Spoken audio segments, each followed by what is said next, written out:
Hi, welcome to another episode of Growing Healthy Food and Eating Healthy as well. So, just want to talk about getting your soil ready for planting potatoes. So, today we're going to be planting some potatoes, and some from last year have come up already, and we'll show you those. But I have raised beds. If you have a regular garden in the soil, you may be able to rototill it. Mine are in raised beds that are all made out of cedar. And over the winter, the soil compacts down. So what you want is nice loose soil for your roots and your tubers to grow through. So what I do is I just use a pitchfork. I loosen up the soil, kind of get it all nice and loose. You can pull out any other stuff that you find, like I'm hitting a rock right now, so when I get to that rock, I'll be able to yank that out of there. And then after I loosen up, like I won't loosen up most of the bed, I'll go through manually and just kind of break up the bigger clumps, and you end up with a nice loose soil bed for your vegetables to go through. And that's for all your vegetables, not only your root crops, because you want nice loose soil for those roots to grab onto. This one is filled with some wonderful worms. Worms create that wonderful worm compost. The worm castings are very high in nitrogen and very healthy for your soil. So as I was digging this up, a lot of worms were coming up and saying hello to me, which was very exciting. So as we come over to this bed, you'll see that some of my potatoes came up from last year. This is my potato bed, and so these are some of my Kennebec potatoes that came up from last year. So I found a really great deal at Home Depot. They were selling the potato sets. Usually I just use some potatoes out of my kitchen, but potato sets that were already coming up and growing, and I have them in the soil, and all you do is dig a really nice deep hole.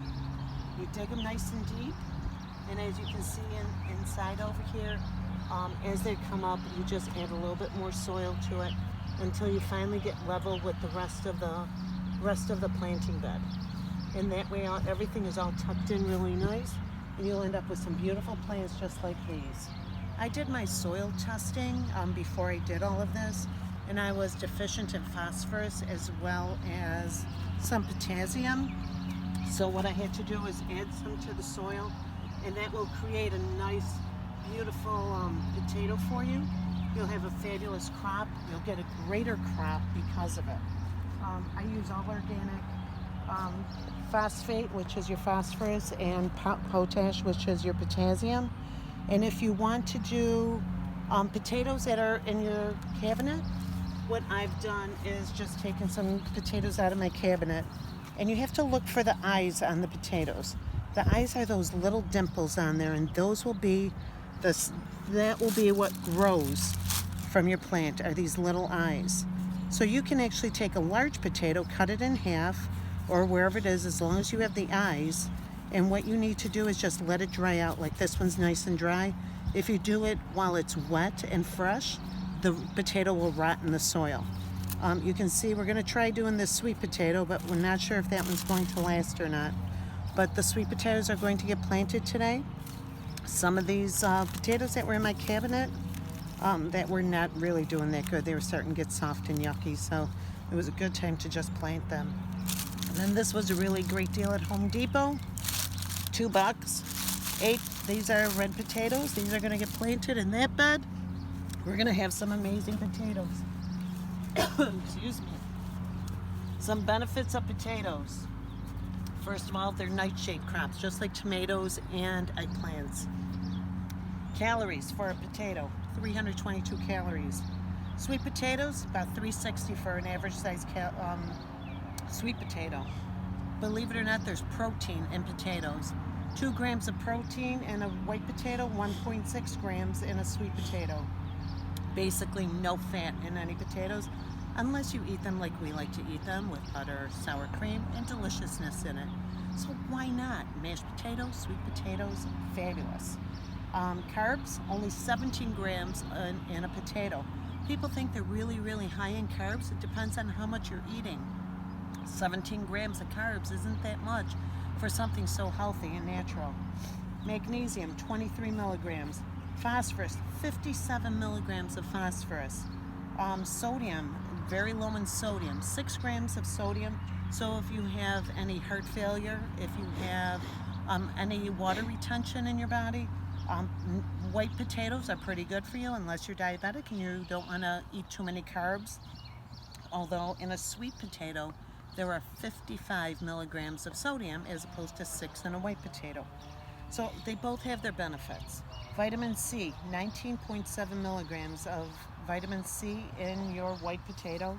Vitamin A, 2 international units for vitamin A in a white potato. In a sweet potato, it's 961 international units of vitamin A.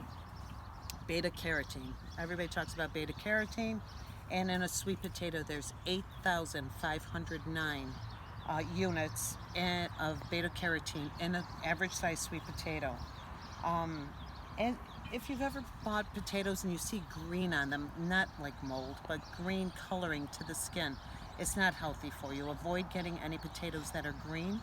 You want potatoes that are nice and healthy with a nice brown skin on it. If it's green, you can either cut it off or really cook it extra long to decrease that unhealthiness to it. So they can cause a lot of health issues. After you harvest them, you'll see later this summer, we're going to harvest them. And that's the fun part. It's like a treasure hunt when you're hunting for these. As you're digging through the soil, you're pulling them up, and it's after all the greens have kind of turned yellow and starting to get, like you can see them starting to die off. And after you do that, we store them in a cool, dry place. I put them in a laundry basket. That way air can get through them, and you have a lot of air getting through it, and they're dry. I don't wash them afterwards. I just wipe as much of the soil off of it, and just make sure that I get them as clean as I can before I store them. It's not only for eating. Potatoes aren't only for eating. You can make vodka out of it if you have a still, and why not? So there's another healthy benefit to growing potatoes is you can, if you have a still, you can make vodka, potato vodka. Potatoes are used to feed livestock out in big farms. Obviously not in our little suburban farm, it isn't. They use potato starch for food thickeners as a natural food thickener. And there's a company in Maine that's exploring research products for biodegradable packaging using potatoes. There's also a study that's being done, a medical study that they're using the russet potatoes for wound treatment. And there's also treatments in India where they use potato skins with honey to help heal burns. I've never used it before, but it was interesting reading about it, that you can use a russet potato skin with honey and it can help with a burn and help heal it. But like I always say, plants are food, plants are healthy, plants are healing. So hopefully this has helped you with growing potatoes. Feel free to watch more of my videos. I would appreciate if you subscribed, and you can grow with me and eat healthy. Thanks for watching, and can't wait to have you watch again. Thank you. Bye.